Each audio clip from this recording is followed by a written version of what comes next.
জঙ্গল থেকে বেরিয়ে লোকালয়ে চলে এলো গন্ডার শাবক। ঘটনাটি আলিপুরদুয়ার জেলার মাদারিহাট 12 মাইল এলাকার। এদিন জঙ্গল থেকে বেরিয়ে একটি গন্ডার শাবক 12 মাইল এলাকায় চলে আসে এবং গন্ডার শাবকটি চা বাগানে প্রবেশ করে। ঘটনাস্থলে জলদাপাড়ার বন বিভাগের কর্মীরা পৌঁছেছে। 3টি কুনকি হাতি আনা হয়েছে। গন্ডার শাবকটিকে জঙ্গলমুক্ত করার চেষ্টা চালানো হচ্ছে।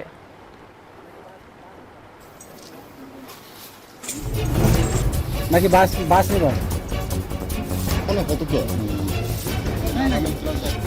তো দেখছো